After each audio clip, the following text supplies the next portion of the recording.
Welcome to After Hours. This is the first bad idea of 2026. That is going in there with twin turbos.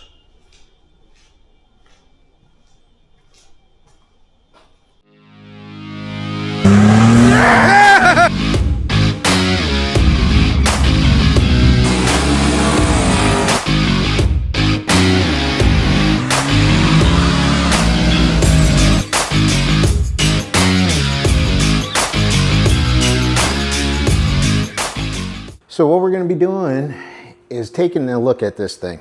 2001 S10. My plans for this should be pretty interesting, to say the least.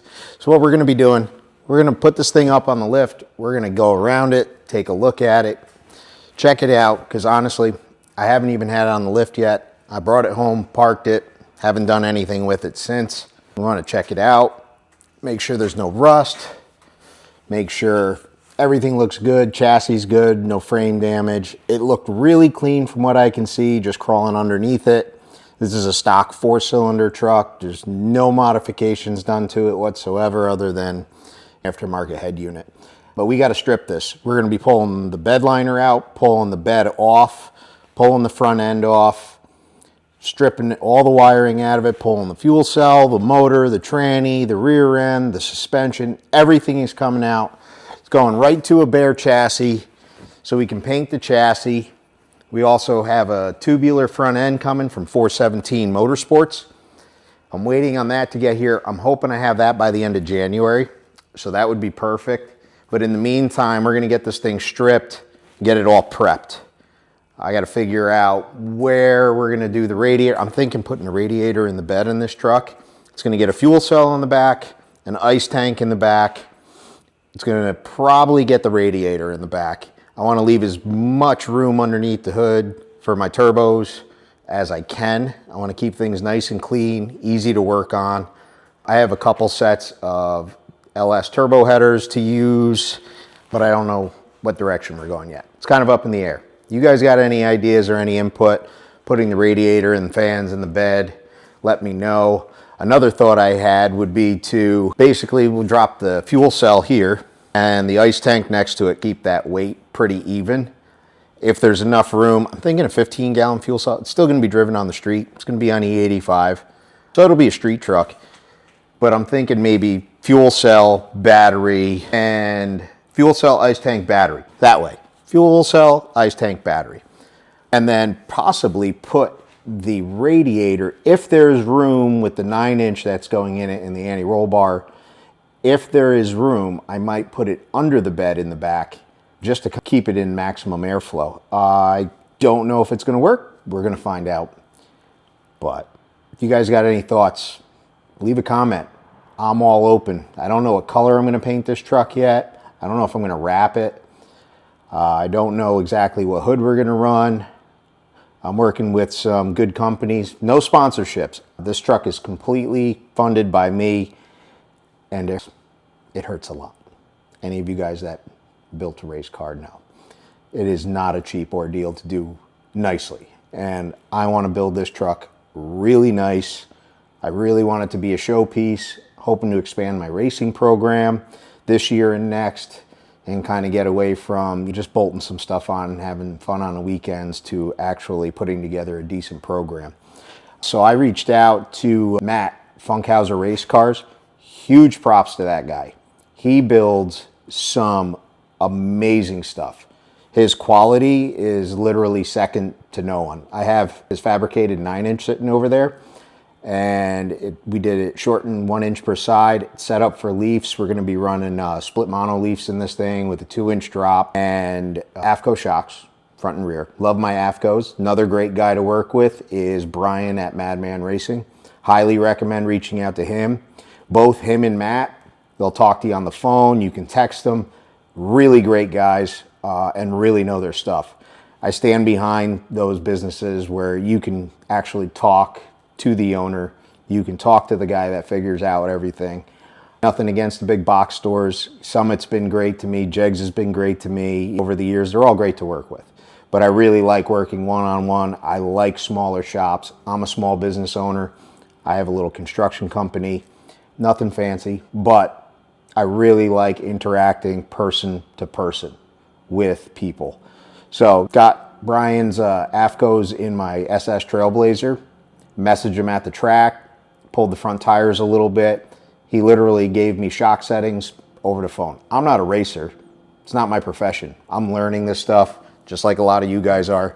And having somebody like that on my side that is willing to take a few minutes on the weekend at random at night and just answer a question goes a long way in my book.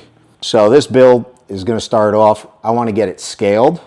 I picked up some digital 4-corner scales because I want to weigh the truck exactly the way it is, bone stock, see what the weight distribution is, see what the total weight is with and without me. I'm about 200 pounds now.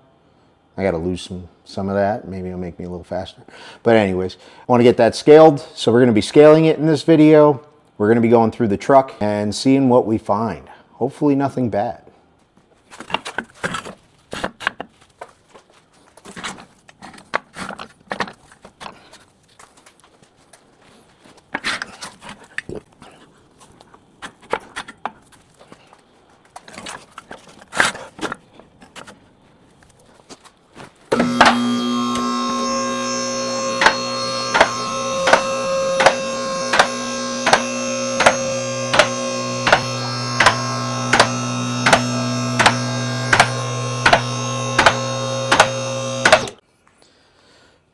All right, we got her up. Let's see what we're dealing with in here. I'm really loving this. Look how clean this truck is. Mind you guys, I live in New York. I'm up in the Salt Belt, so this is dirty, but this is a super, super clean frame. I mean, there is not even surface rust on this thing. Original spare tire in this truck. There's no marks underneath it. No scratches even here. Never bottomed out. Fuel's leaking a little bit, but we're going to be ripping all that out, so we don't really care about any of that. Rear end's going to be coming out. That looks like it's in good shape.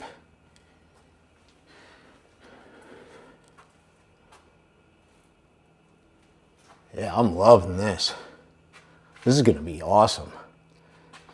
Get that fat 9-inch sitting in here. AFCOs and monoleafs.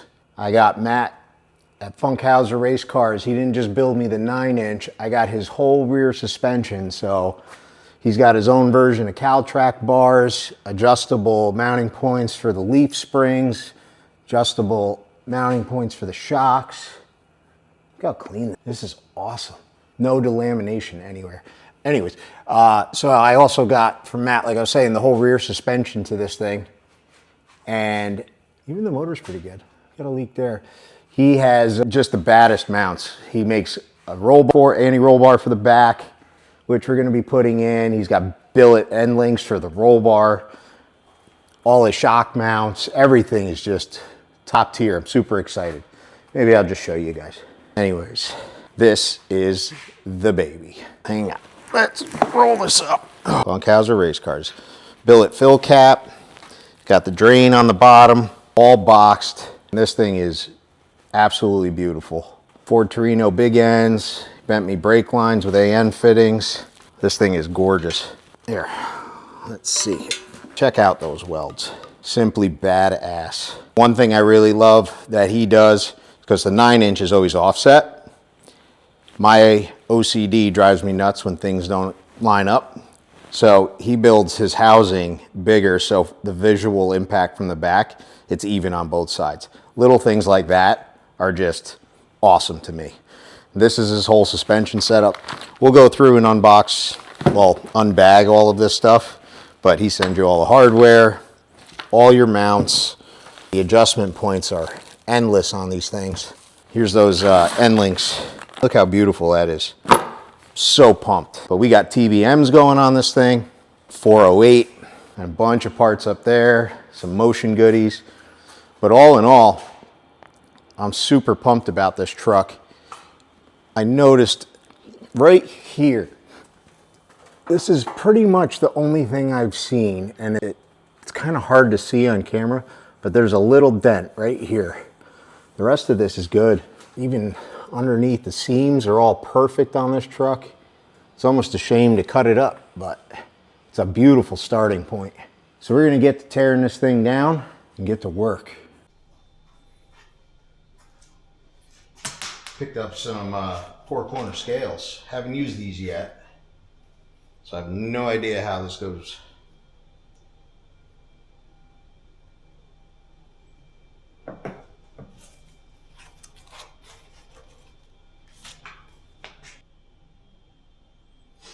Remove the controller from the storage case, turn the controller on, place each scale along each of the corresponding wheels. Observe the LED on each pad is flashing yellow or green. The LED is not flashing. Tilt the pad vertical again before laying horizontal, or shake the pad to wake it up.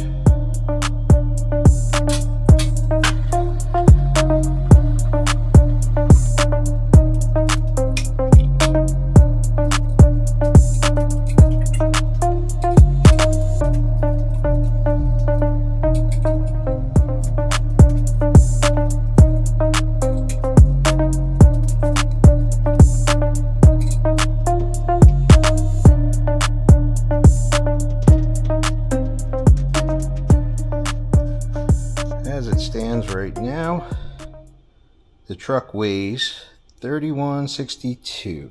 Let's write this down. So right now we have, do this, we're gonna do left front is 920, right front 905, left rear 680, and right rear is 657. This is with a half tank of fuel, and let's see what she weighs with me in it then.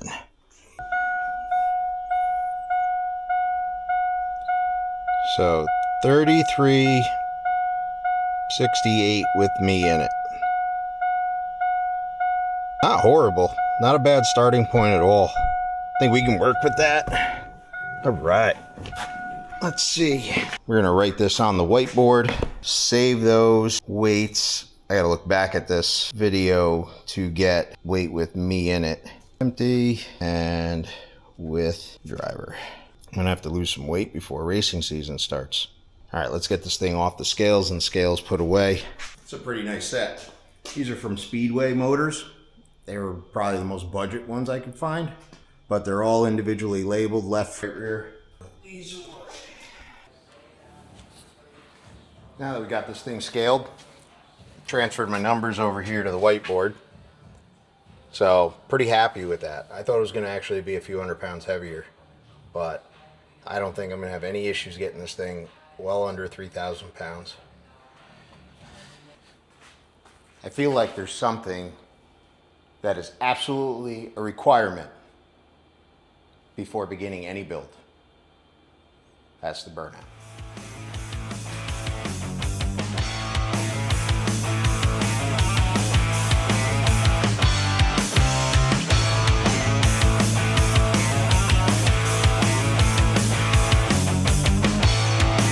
Hell yeah.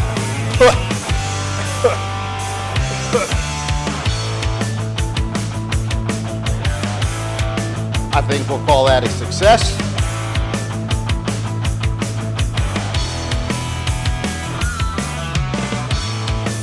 That was a win. Better open some doors in here.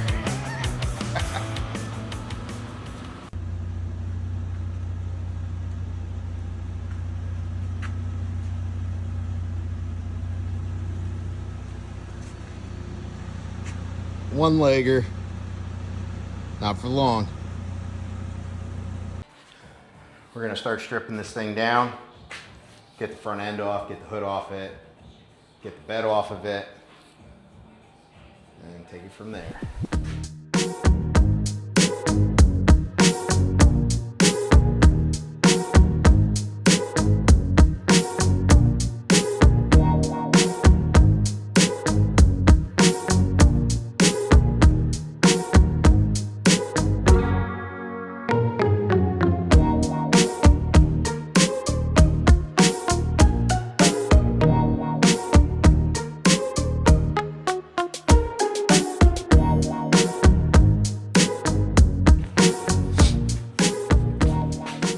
tip from a non-professional, Ziploc bags. Whenever you got a long-term project or an elaborate project that you're taking a bunch of stuff apart, grab a Ziploc, some Sharpie, write down a handful of bolts, bumper bolts, throw them in this bag. You'll think you remember that, but 6 months from now when you go to put the truck back together, probably won't remember that.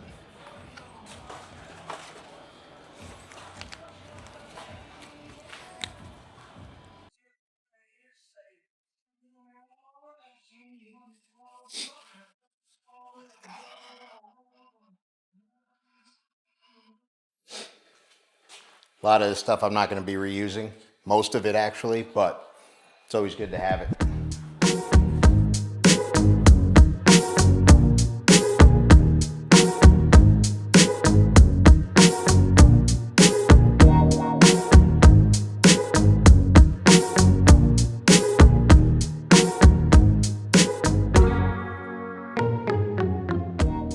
Back out here in the shop, got about 3 hours into this so far.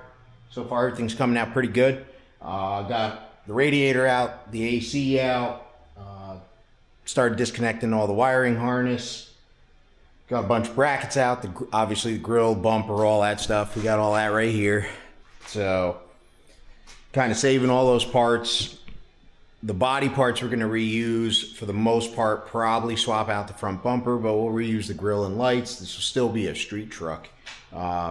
But things like the AC, the stock hood, stock radiator, heater, all that stuff's coming out. So what we're going to do is finish taking off some odds and ends in here, and we're going to drain the oil, the engine, transmission, drop the drive shaft, and hopefully get this motor ready to pull out.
This is a hobby shop, and I'm really excited about this.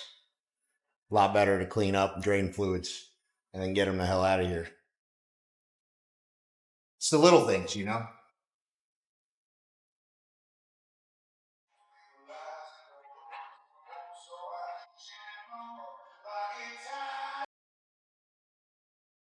Now, I'm not a professional, but I do my best to do things like a professional. So in removing exhaust, it's highly recommended to use Sawzall.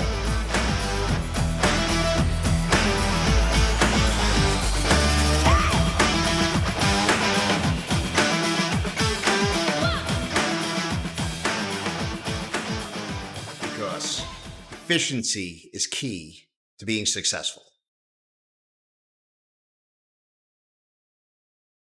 Now let's move back. We'll drop the drive shaft. Get that out of the way. Whoa. Stuck right in there. Come on. Yeah. Oh. All right. That's more better. We don't need this no more.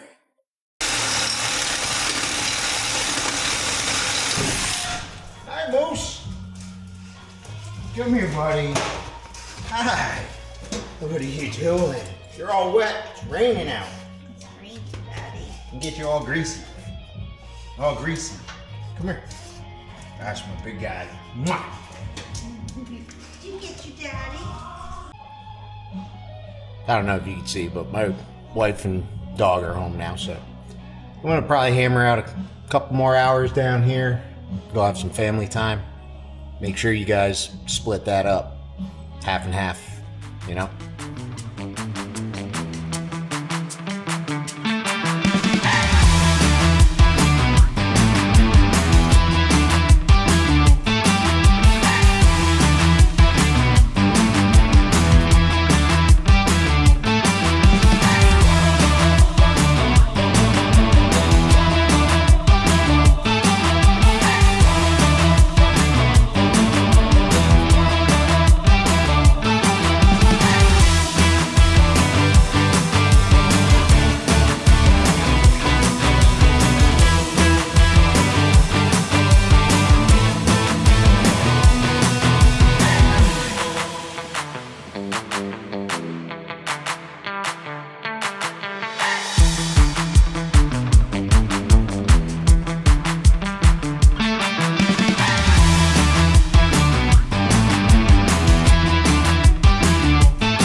Shifter linkage anymore either, because we're going to go to a floor shifter.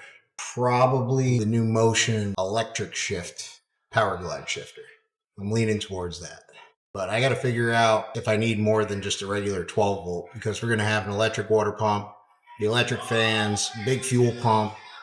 So I might have to go to a 16 volt to run all of these electric accessories. We'll have the intercooler pump for air water intercooler, Holly. So probably end up going to a 16 volt system, which I've never done before. So if you got any tips, drop them in the comments.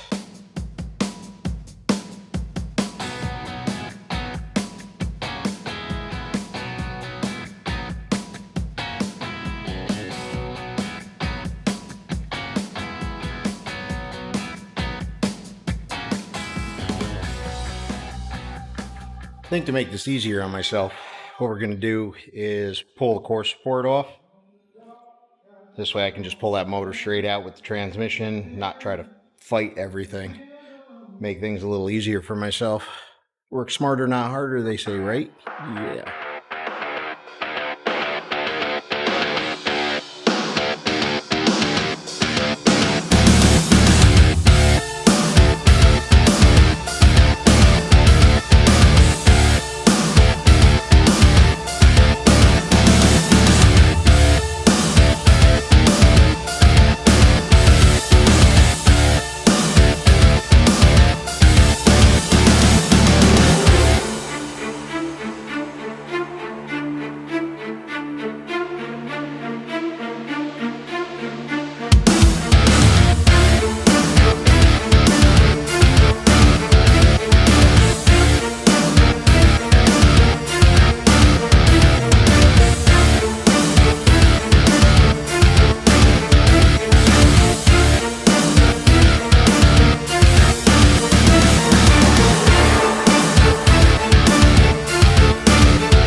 Well, the battery died.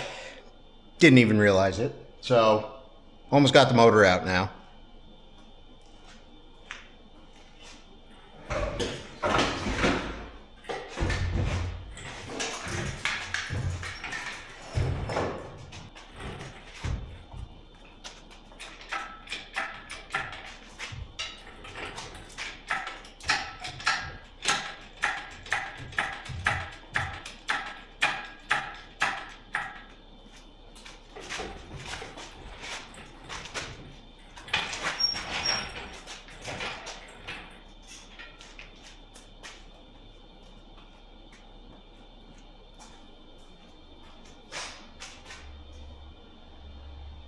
right.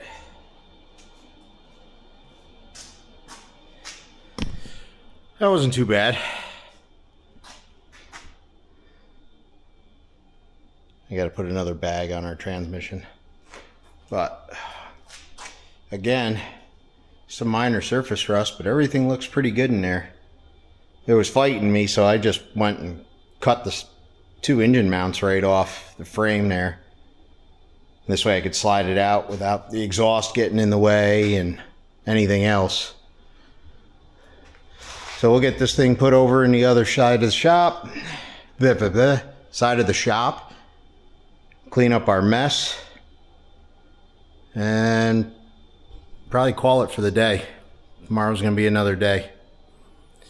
Late nights, bad ideas. That is the motto of my life. Have a good night, everybody.